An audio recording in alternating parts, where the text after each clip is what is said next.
Today in Warzone, I saw something truly mad, and this is possibly the first evidence we've seen of actual AI bots existing in Warzone. And I'm not talking about the kind of bots that you see in a black site or inside a stronghold from Warzone 2. I'm talking about artificial intelligence pretending to be a real player in a real game of Warzone. This has potentially huge implications for Warzone as a franchise, how the game plays, and also just other impacts as well that are worth talking about. So I'm going to let the clip run and then we're going to chat about it. Here, like multiple right there. On me, T, on me. You're staring at them. Oh, This no. is AI. This That's is right. AI. This is AI. The multiple? Is it? This is 100% AI. Oh, Multiple. yeah, it is AI. This is AI. No. This is not a real person. What's Is it up? actually All the way bot? up top, he might drop on you, Joe. Are you still top? Still top? What the hell? Cyber Double Siren. what? Yeah, Yeah. it's definitely In the AI. tower That, still? that was 100% AI. So that's a clip from FaZe Crowder, and this was inside a Warzone game. And there's a few other clips which we'll talk about later that seem to reinforce the possibility that artificial intelligence bots are pretending to be actual physical players. And what makes this clip even more interesting is that if you try to search the username associated with this clip, the player doesn't actually exist. They have no account on record, and you cannot find it on Warzone Tracker. Before I dive into all of the crazy implications this has, why Activision and Call of Duty could be doing this, and why this player may actually be a bot instead of somebody who's just new to the game, I'm going to slide in a quick shout out to my controller sponsor, AIM Controllers. I've partnered with AIM Controllers, and you can use code TTB or the links in the description below to get a discount on any custom controller. These guys offer a range of custom devices for PlayStation and Xbox, and they are all licensed controllers from the official manufacturers that have been modified with really cool upgrades like digital triggers and things that you can do to improve your competitive edge. All of their controllers come with remappable back paddles, allowing you to use the paddles for whatever button you want on any given part of your controller. I'm a huge fan of the device they've given me, and I'm a huge fan of what they're producing, and if you'd like to check them out, there's a link in the description. Or you can simply use code TTB at checkout with AIM Controllers for a discount. So let's talk about this clip from FaZe Crowder, and in the background I'm ironically going to be giving you what we would traditionally call a bot lobby. When I was streaming today, we actually ended up in a North American lobby with the streamer Fixate that is without a doubt the easiest lobby I've had in the new version of Warzone. And I think there's a line in the sand here that has to be drawn between a soft lobby with real players versus what could potentially be artificial intelligence pretending to be a player. The reason this distinction is important is because there are players who play Warzone who simply don't have a huge amount of time or don't play the game super competitively, and that's normal, that's what a video game is. But because of the ultra strict nature of skill-based matchmaking, chances are a lot of you guys have never encountered these players. The average KD in Warzone, for example, is actually 0.8, and the vast majority of players who play ranked end up in silver. If you reach iridescent in ranked, for example, you are part of 0.1% of the overall player base. So there are a lot of players out there who move very slowly, they move casually, they don't do things that you would expect them to do, they don't utilize cover, they're not very good at listening out for audio cues. Chances are they're probably just sitting up in front of their TV and casually playing the game. Maybe they've got some music on, maybe something's going on in the background. These are players that do very much exist, and there are also older players who are just getting into video games for the first time, or young guys and young kids who have just started out for video games for the first time. And skill-based matchmaking protects these players. It gives them a bracket to operate in to get comfortable with the game, which is a good benefit of SBMM. But every once in a while, when the protocol doesn't work and there just aren't enough players, or for example you play North America early in the morning, SBMM can't do a particularly good job, and players like myself and the other streamers I was playing with end up in lobbies like you're going to see in the background here. A fairly soft lobby that was easy for me to approach squads because they just didn't play to a particularly high caliber. Now I should say, I'm saying all of these things to just contextualize here. I'm not saying that these are bad players or terrible players or they shouldn't be playing the game or they're just casual.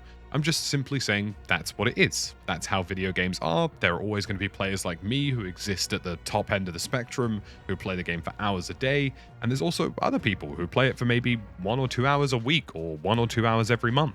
And it would be very easy to mistake one of these more casual players for a potential artificial intelligence, because the way they play, without sounding disrespectful, is akin to what you would maybe expect from an AI bot. Slower movement, moving to cover and trying their best, and just ultimately not really creating any kind of movement gap that you would expect from a normal player. A good example of this is in this gameplay, where I saw two players, or one on the minimap, hiding in a corner, and I genuinely went over to push over to them to see if they were actually real players, because their movement was so static and stationary that I wasn't entirely sure. And much to my surprise, it was clear that they very much were real players who were just simply trying to stay compact and with one another. But what makes this FaZe Crowder clip so different is the mechanical nature of how this player has moved. It's almost as though this character is stuck in a script, as though this character has set inputs that aren't particularly dynamic. In Fortnite, you can easily identify bots because they vaguely shoot at you, often miss their shots, and then end up repeating this back and forth movement where it looks like they're trying to evade your bullets, but they don't evade them like a normal player would. And this is possibly the closest example of that I've seen in a game of Warzone. This player simply doesn't engage in a normal way. It misses a shot deliberately, it strays left and right, and it's only because FaZe Crowder's really investigating this do they end up being killed.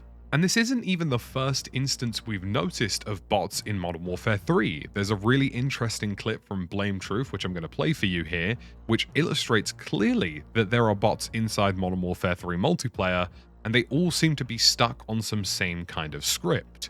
Now, it's likely that this could have just been a bug or something that didn't quite go to plan, but the fact that they even have the logic in the game to implement bots spawning into a multiplayer match and pretending to be real players is already pretty astronomical, and it's not a huge jump to consider that they could do it in Warzone.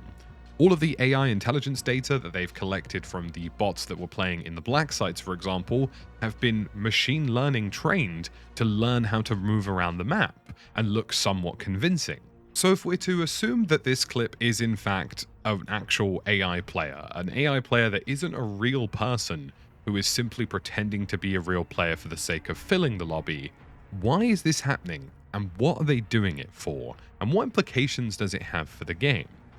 Well, the obvious answer to the why is that it solves a lot of matchmaking problems for them, especially when players disconnect from the server, and ideally it potentially keeps those games more interesting.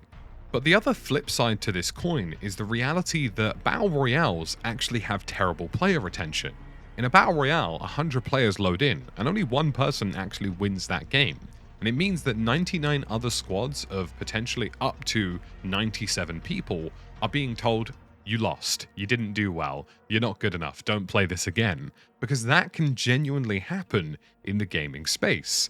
So the only way to necessarily artificially inflate the number of wins that players are receiving or perceptively receiving in the game is by boosting bots. Because if you increase the number of bots in a server, you're reducing the number of players who are being told that they've lost the game and increasing the number of players who are getting the satisfaction of winning a game, especially if they don't realize they're in an AI lobby in the first place. More of your player base is being told that they're doing a good job, less of your player base is being told that they're playing badly and shouldn't play the game, and hypothetically, you're increasing the retention on your game, meaning that players are playing more, possibly buying more skins, and sticking around for longer. Fortnite has this system, other mobile games have this system, and it isn't a surprise, because it is a good retention mechanism that works for game development studios. But honestly, as for the connotations and impact that this has for Warzone, I'm not entirely sure. I've not seen any one of these players in any of the lobbies I've played in, and I've not seen any of them in Europe at all, if I'm being perfectly honest. It seems to me that these instances of bots only seem to spawn in, or potentially could only spawn in lower lobby brackets with lower SBMM in order to give new players and players who are fresh to the game an opportunity to get stuck into Warzone, and not feel like they're being punished for playing the game. I can say confidently I've played, multiple games now of Warzone spanning multiple days, and I've had the majority, 99%, be extremely sweaty. This one match that you're seeing in the background today is the only time I've genuinely felt like I've had an easy game. And I have not seen any types of these players. I haven't seen a player who potentially could be an AI. I haven't seen a default skin that's running around robotically. So there's a very high probability that this is something that's being used to higher engage players who are just getting started out in Warzone, or players who are fresh to the game, or players who are just brand new. It's a way of keeping them excited about Warzone, a way of potentially engaging with them, getting them used to the mechanics, and getting them used to actually playing Warzone without punishing them with real players like myself. And honestly, so long as we don't start seeing hundreds and thousands of bots in every single game of Warzone, then I don't really mind. I think it's good that players who are new to the game ultimately get a bit of protection. I think SBMM is one of the few plus sides on that front, that players who are a little bit more casual, don't have enough time, maybe they're fresh to the game, maybe they've got kids, get opportunities to play a game that can ultimately be quite competitive without being punished for not necessarily being as competitive straight away. And the reality is that if you're somebody who is ultra competitive like me and you play ranked, you're never going to see a fake player in a ranked lobby. That's just something that is fundamentally not part of Warzone's DNA, and not something you'll ever see anyway, because it's just not doable to make convincing enough bots that would play like an iridescent player. But the reality is that the reaction to this ultimately boils down to you. Now, I can't say for certain that there are AI in Warzone. I would say that this clip is probably the most definitive proof that this is something that could be happening in the game right now, but it can't be a 100% given. These are very mechanical movements, but there's a chance maybe this dude just gave his controller to a kid or something. Who knows? Likewise with the Blame Truth clip, where none of those players appeared in COD Tracker either, and they don't appear to be real players. But I'm interested in hearing your sentiment of this as somebody who plays the game regularly. How do you guys at home feel about this?